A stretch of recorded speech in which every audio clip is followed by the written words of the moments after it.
Welcome to simple PSC. ഇപ്പോൾ നമ്മൾ SCERT chapter wise ആണ് ചെയ്തുകൊണ്ടിരിക്കുന്നത് ചാനലിൽ. എല്ലാവരും ചാനൽ സബ്സ്ക്രൈബ് ചെയ്യുക, ഇഷ്ടപ്പെടുകയാണെന്നുണ്ടെങ്കിൽ ഒന്ന് ലൈക്ക് കൂടി ചെയ്യാം കേട്ടോ. അപ്പോൾ നമ്മൾ 4 ചാപ്റ്റേഴ്സാണ് എടുത്തിട്ടുണ്ടായിരുന്നത്. 5ാമത്തെ ചാപ്റ്ററാണ് ഇപ്പോൾ നമ്മൾ എടുക്കാൻ പോകുന്നത്. കൈ എത്തും ദൂരത്ത് ആകാശം എന്നാണ് ചാപ്റ്ററിൻ്റെ പേര്. കൈ എത്തും ദൂരത്ത് ആകാശം. നമുക്ക് വായിച്ച് നോക്കാം.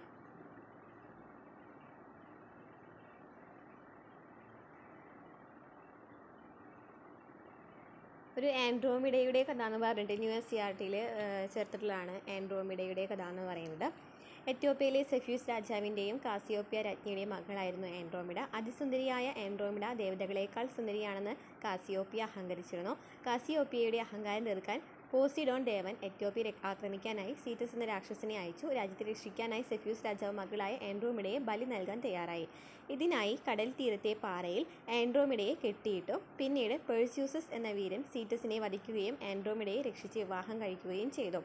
അപ്പോൾ അതൊക്കെ ഒരു ഗ്രീക്കിൽ പ്രചാരത്തിലുണ്ടായിരുന്ന കഥയാണ്. ഈ രാജകുമാരിയുടെ ഈ ആൻഡ്രോമിഡ എന്ന രാജകുമാരിയുടെ അതിൻ്റെ പേരിൽ ഒരു നക്ഷത്രക്കൂട്ടുണ്ടെന്നാണ് പറയപ്പെടുന്നത് കേട്ടോ.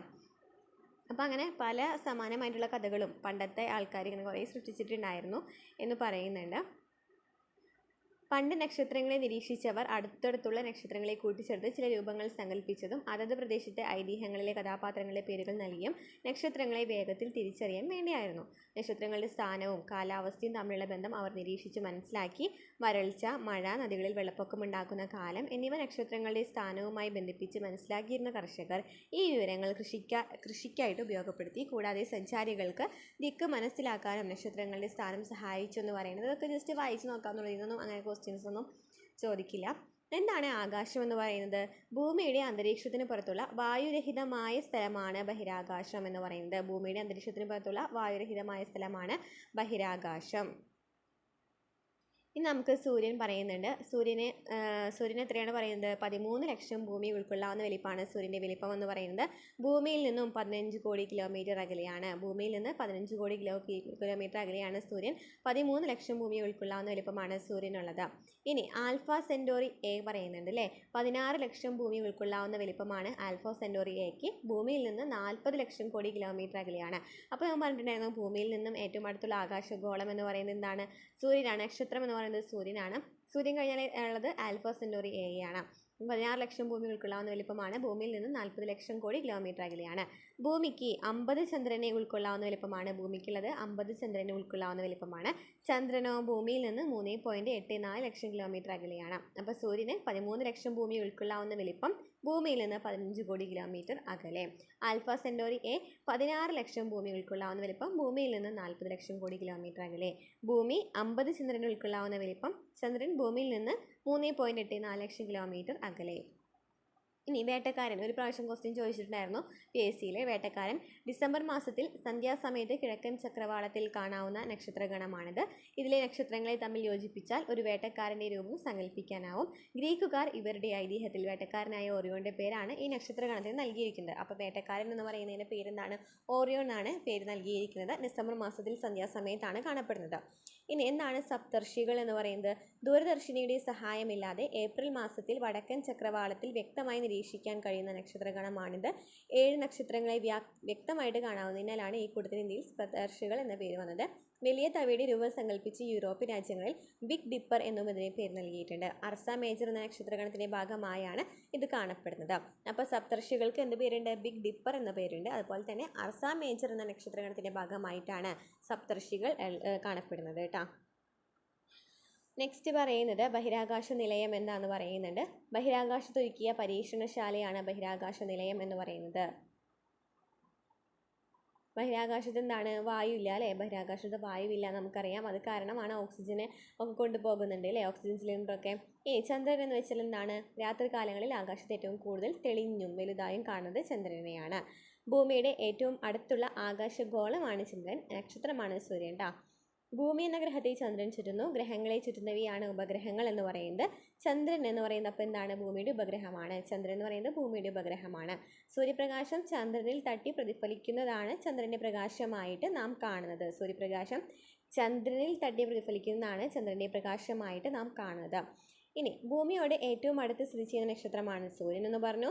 സൂര്യനെ പോലെ കോടിക്കണക്കിന് നക്ഷത്രങ്ങൾ പ്രപഞ്ചത്തിലുണ്ട്. പല നക്ഷത്രങ്ങൾക്കും അവയെ ചുറ്റുന്ന ഗ്രഹങ്ങളും ഉപഗ്രഹങ്ങളുമുണ്ട്. സ്വയം പ്രകാശിക്കുന്ന ആകാശഗോളം ഏതാണ്? നക്ഷത്രങ്ങളാണ് അല്ലേ സ്വയം പ്രകാശിക്കുന്ന ആകാശഗോളം. എന്നാൽ ഗ്രഹങ്ങളും ഉപഗ്രഹങ്ങളും സ്വയം പ്രകാശിക്കുന്നില്ല. അവയിൽ പതിക്കുന്ന പ്രകാശം പ്രതിഫലിക്കുന്നത് കൊണ്ടാണ് അവ പ്രകാശിക്കുന്നതായിട്ട് നമുക്ക് തോന്നുന്നത്. പ്രകാശം പ്രതിഫലിക്കുന്നത് കൊണ്ട് മാത്രമാണ് പ്രകാശിക്കുന്നതായി തോന്നുന്നത്. ശരിക്കും പറഞ്ഞാൽ പ്രകാശിക്കുന്നുണ്ടോ? ഇല്ല. അപ്പം ഞാൻ പറഞ്ഞത് സൂര്യൻ എന്ന് പറയുന്നത് ഭൂമിയുടെ ഏറ്റവും അടുത്ത് കിടക്കുന്ന ആകാശഗോളം എന്ന് പറയുന്നത് ചന്ദ്രനും, നക്ഷത്രം എന്ന് വെച്ചാൽ സൂര്യനാണ്. അതുപോലെ തന്നെ സ്വയം പ്രകാശിക്കുന്ന ആകാശഗോളങ്ങളാണ് നക്ഷത്രങ്ങൾ എന്ന് പറയുന്നത്. ഓക്കെ, ഇനി സൗരയൂഥം. ചന്ദ്രൻ ഭൂമിയെ ചുറ്റുന്നത് പോലെ ഭൂമിയും സൗരയൂഥത്തിലെ മറ്റു ഗോളങ്ങളെയും സൂര്യനെ ചുറ്റുന്നുണ്ട്. ആകാശഗോളങ്ങളുടെ ഈ സഞ്ചാരപാതയാണ് പരിക്രമണ പഥം അല്ലെങ്കിൽ ഓർബിറ്റ് എന്ന് പറയുന്നത്. ചന്ദ്രൻ ഭൂമിയെ ചുറ്റുന്നു എന്ന് പറഞ്ഞില്ലേ, അതുപോലെ തന്നെ ഭൂമിയും സൗരയൂഥത്തിലെ മറ്റു ഗോളങ്ങളും സൂര്യനെ ചുറ്റുന്നുണ്ട്. ഈ സഞ്ചാരപാതയാണ് പരിക്രമണ പഥം എന്ന് പറയുന്നത്.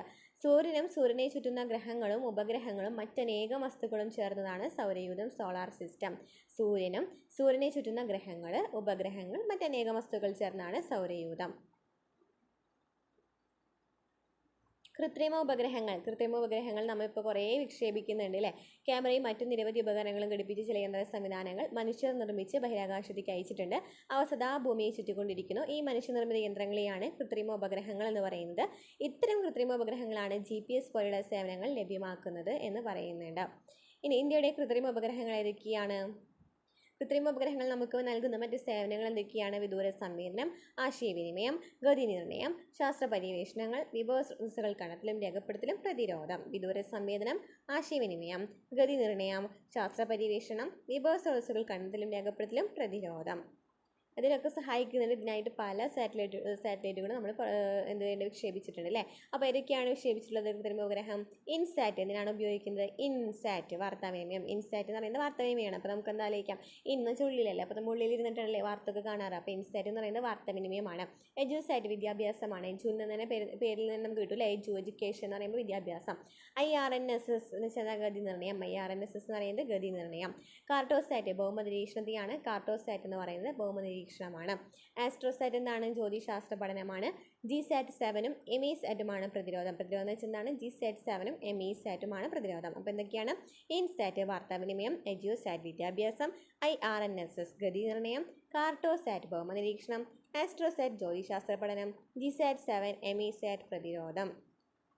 നാം വികസിപ്പിച്ച ഒരു സ്വതന്ത്ര പ്രാദേശിക ഗതി നിർണ്ണയ ഉപഗ്രഹ സംവിധാനമാണ് Indian regional navigation satellite system, IRNSS എന്ന് പറയുന്നത്. IRNSS പറഞ്ഞാൽ നമ്മൾ ഗതി നിർണ്ണയത്തിനാണ്. അപ്പോൾ നാം വികസിപ്പിച്ച ഒരു സ്വതന്ത്ര പ്രാദേശിക ഗതി നിർണ്ണയ ഉപഗ്രഹ സംവിധാനമാണ് IRNSS. GPS-ന് സമാനമായിട്ടുള്ള സംവിധാനമാണ് ഇത്. എന്താണ് റോക്കറ്റുകൾ എന്ന് പറയുന്നത്?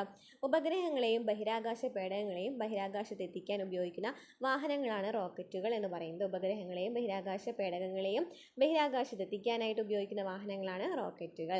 നമ്മുടെ രാജ്യത്തിൻ്റെ ബഹിരാകാശ പദ്ധതികൾ ആസൂത്രണം ചെയ്ത് നടപ്പിലാക്കുന്ന ബഹിരാകാശ സ്ഥാപനമാണ് ഇന്ത്യൻ ബഹിരാകാശ ഗവേഷണ സംഘടന അല്ലെങ്കിൽ ISRO. നമ്മുടെ ഇന്ത്യയുടെ ഏതാണ്? ISRO ആണ്. അപ്പോൾ ഉപഗ്രഹ വിക്ഷേപണം 29 എന്ന് പറഞ്ഞിട്ട് കൊടുത്തിട്ടുണ്ട് അല്ലേ. അപ്പോൾ നമ്മൾ ISROയിലാണ് ഉപഗ്രഹങ്ങളൊക്കെ വിക്ഷേപിക്കുന്നതെന്ന് പറഞ്ഞു. അതുപോലെ തന്നെ IRNSS ആണ് ഗതി നിർണ്ണയ ഉപഗ്രഹ സംവിധാനം എന്ന് പറഞ്ഞു. പിന്നെന്തൊക്കെയാണ് പറഞ്ഞത്? നമ്മുടെ റോക്കറ്റ് വിക്ഷേപണ കേന്ദ്രങ്ങളെക്കുറിച്ച് പറയുന്നുണ്ട്. തുമ്പ റോക്കറ്റ് വിക്ഷേപണ കേന്ദ്രം എവിടെയാണ്? തിരുവനന്തപുരത്താണ് അല്ലേ. തിരുവനന്തപുരം ജില്ലയിൽ, കേരളത്തിലെ തിരുവനന്തപുരം ജില്ലയിലാണ് തുമ്പ റോക്കറ്റ് വിക്ഷേപണ കേന്ദ്രം. ഇന്ത്യയിലെ ആദ്യ റോക്കറ്റ് വിക്ഷേപണ കേന്ദ്രം ഏതാണ്? തുമ്പ റോക്കറ്റ് ആണ്. എന്നാണ് സ്ഥാപിതമായത്? 1963 നവംബർ 21 സ്ഥാപിതമായി. സതീഷ് ധവാൻ സ്പേസ് സെൻറ്റർ എവിടെയാണ്? ആന്ധ്രാപ്രദേശിലെ ശ്രീഹരിക്കോട്ടയിലാണ് സ്ഥിതി ചെയ്യുന്നത്. 2 വിക്ഷേപണ തറകളാണുള്ളത്. 1971 ഒക്ടോബറിലാണ് പ്രവർത്തനം ആരംഭിച്ചത്. അപ്പോൾ തുമ്പ റോക്കറ്റ് വിക്ഷേപണ കേന്ദ്രം ഫസ്റ്റ് തിരുവനന്തപുരത്താണ്. കേരളത്തിലെ ഇന്ത്യയിലെ ആദ്യത്തെ റോക്കറ്റ് വിക്ഷേപണ കേന്ദ്രം ഏതാണെന്ന് ചോദിച്ചാലും തിരുവനന്തപുരത്തെ തുമ്പയാണ്. 1963 നവംബർ 21 സ്ഥാപിതമായത്. ഇനി സതീഷ് ധവാൻ സ്പേസ് സെൻറ്ററോ 1971 ഒക്ടോബറിലാണ് പ്രവർത്തനം ആരംഭിച്ചത്. എവിടെയാണ്? ആന്ധ്രാപ്രദേശിലെ ശ്രീഹരിക്കോട്ടയിലാണ് സ്ഥിതി ചെയ്യുന്നത്. ഇനി വിക്രം സാരാഭായിനെയും സതീഷ് ധവാനെയും കുറിച്ച് പറയുന്നുണ്ട്. വിക്രം സാരാഭായ് ആരാണ്? വിക്രം സാരാഭായ് ഇന്ത്യൻ ബഹിരാകാശ പദ്ധതിയുടെ പിതാവ് എന്നറിയപ്പെടുന്നത് വിക്രം സാരാഭായ് ആണ്. ഇന്ത്യയിൽ ബഹിരാകാശ സാങ്കേതിക വിദ്യ വികസിപ്പിക്കുന്നതിൽ അദ്ദേഹം പ്രധാന പങ്ക് വഹിച്ചിട്ടുണ്ട്. അതിനാലാണ് വിക്രം സാരാഭായ് സ്പേസ് സെൻറ്റർ എന്തിന് പേര് നൽകി? ചന്ദ്രയാൻ്റെ ലാൻഡറിനെ വിക്രം എന്ന് പേര് നൽകി. ബഹിരാകാശ ഗവേഷണ സ്ഥാപനത്തിന് വിക്രം സാരാഭായ് സ്പേസ് സെൻറ്റർ എന്ന് പേര് നൽകി. അപ്പോൾ ആരാണ് വിക്രം സാരാഭായ്? ഇന്ത്യൻ ബഹിരാകാശ പദ്ധതിയുടെ പിതാവാണ്. അദ്ദേഹത്തിൻ്റെ ബഹുമാനാർത്ഥമാണ് തിരുവനന്തപുരത്തെ ബഹിരാകാശ ഗവേഷണ സ്ഥാപനത്തിന് വിക്രം സാരാഭായ് സ്പേസ് സെൻറ്റർ എന്നും ലാൻഡറിനെ, ചന്ദ്രയാൻ്റെ ലാൻഡറാണ് വിക്രം എന്ന് പറയുന്നത്, അതിന് പേര് നൽകിയത്. ഇനി സതീഷ് ധവൻ ആരാണ്? ഇസ്രോയുടെ ചെയർമാൻ ആയിരുന്നു സതീഷ് ധവൻ എന്ന് പറയുന്ന ആള്. ഇന്ത്യയുടെ തനതായ ബഹിരാകാശ സാങ്കേതിക വിദ്യകൾ വികസിപ്പിക്കുന്നതിന് നേതൃത്വം നൽകി. അദ്ദേഹം എവിടെയാണ് ഓർമ്മയ്ക്കായിട്ട് നിന്നിട്ടുള്ളത്? ശ്രീഹരിക്കോട്ടയിലെ റോക്കറ്റ് വിക്ഷേപണ കേന്ദ്രം സതീഷ് ധവാൻ സ്പേസ് സെന്റർ എന്ന പേരിൽ അറിയപ്പെടുന്നു. സതീഷ് ധവാൻ സ്പേസ് സെന്റർ നമ്മൾ നേരത്തെ പറഞ്ഞു, ആന്ധ്രാപ്രദേശിലാണ്, ശ്രീഹരിക്കോട്ടയിലാണുള്ളത്. സതീഷ് ധവാൻ എന്നുള്ള പേര് കിട്ടിയിട്ടുള്ളത് ഈ ആളിൽ നിന്നാണ്. ഇസ്രോയുടെ ചെയർമാൻ ആയിരുന്നു അദ്ദേഹം. ഇനി ചന്ദ്രയാത്രകൾ. ഭൂമിയോട് ഏറ്റവും അടുത്തുള്ള ആകാശഗോളമായ ചന്ദ്രനിൽ എത്താൻ മനുഷ്യന് എന്നും ആഗ്രഹമുണ്ടായിരുന്നു. 1969 ജൂലൈ 21 ഈ സ്വപ്നം സഫലമായത്. 1960 മുതൽ നടന്ന നിരന്തരമായ ഗവേഷണങ്ങളുടെ ഫലമായിട്ടാണ് ഈ നേട്ടം കൈവരിക്കാനായത്. അപ്പോൾ 1969 ജൂലൈ 21 ചന്ദ്രനിൽ ആദ്യമായിട്ട് മനുഷ്യൻ കാലുകുത്തിയത്. അമേരിക്കൻ ബഹിരാകാശ ഗവേഷണ സ്ഥാപനമായ നാസയുടെ അപ്പോളോ 11 എന്ന ചന്ദ്ര പര്യവേഷണ പേടകത്തിലാണ് നീൽ ആംസ്ട്രോങ്, എഡ്വിൻ ആൽഡ്രിൻ എന്നീ ബഹിരാകാശ സഞ്ചാരികൾ ആദ്യമായിട്ട് ചന്ദ്രനിലെത്തിയത്. മൈക്കൽ കോളിൻസ് ആണ് ഇവർ സഞ്ചാര പേടകം നിയന്ത്രിച്ചത്. അപ്പോൾ ആരാണ് എത്തിയിട്ടുണ്ടായിരുന്നത്? അപ്പോളോ ലെവലിൽ ആരാണ് എത്തിയിട്ടുണ്ടായിരുന്നത്? നീൽ ആംസ്ട്രോങ്ങും എഡ്വിൻ ആൽഡ്രിൻ ആണ്. അന്നത്തെ വാഹന നിയന്ത്രകൻ ആരായിരുന്നു? മൈക്കൽ കോളിൻസ് ആയിരുന്നു. ഇനി ബഹിരാകാശ വാരം എന്നാണ് പറഞ്ഞിട്ടുണ്ട്. 1957 ഒക്ടോബർ 4 സോവിയറ്റ് യൂണിയൻ നിക്ഷേപിച്ച സ്പുട്നിക് 1 എന്ന് പറയുന്ന ആദ്യത്തെ കൃത്രിമ ഉപഗ്രഹമായിരുന്നു. അപ്പോൾ ആദ്യത്തെ കൃത്രിമ ഉപഗ്രഹം ചോദിച്ചാൽ അതെന്താണ്? സ്പുട്നിക് 1 ആണ്. സ്പുട്നിക് 1 ആരാണ്? സോവിയറ്റ് യൂണിയൻ അല്ലേ? സ്പുട്നിക് എസ് എന്ന് പറയുമ്പോൾ എന്താണ്? Soviet union. അപ്പോൾ സോവിയറ്റ് യൂണിയനാണ് വിക്ഷേപിച്ചത്. എന്നാണ് 1957 ഒക്ടോബർ 4 അവിടെ നിന്നാണ് നമ്മൾ ഇതൊക്കെ സ്റ്റാർട്ട് ചെയ്യുന്നത്. ഒക്ടോബർ 4 മുതൽ 10 വരെയാണ് ബഹിരാകാശ വാരമായിട്ട് ആചരിക്കുന്നത്. സ്പുട്നിക് 1 വിക്ഷേപണത്തിൻ്റെയും 1967 ഒക്ടോബർ 10 നിലവിൽ വന്ന അന്താരാഷ്ട്ര ബഹിരാകാശ സമാധാന ഉടമ്പടിയുടെ ഓർമ്മയ്ക്കായിട്ടാണ് ഈ വാരാചരണം നടത്തുന്നത്. അപ്പോൾ നമ്മൾ പറഞ്ഞു ഒക്ടോബർ 4 1957 ഒക്ടോബർ 4 സ്പുട്നിക് 1 വിക്ഷേപിച്ചത്, ആദ്യത്തെ കൃത്രിമ ഉപഗ്രഹം. അതുപോലെ തന്നെ 1967 ഒക്ടോബർ 10 അന്താരാഷ്ട്ര ബഹിരാകാശ സമാധാന ഉടമ്പടി വന്നത്. അപ്പോൾ 1957 ഒക്ടോബർ 4 സോവിയറ്റ് യൂണിയൻ സ്പുട്നിക് 1 നിക്ഷേപിച്ചെന്ന് പറഞ്ഞിട്ടുണ്ടായിരുന്നു അല്ലേ?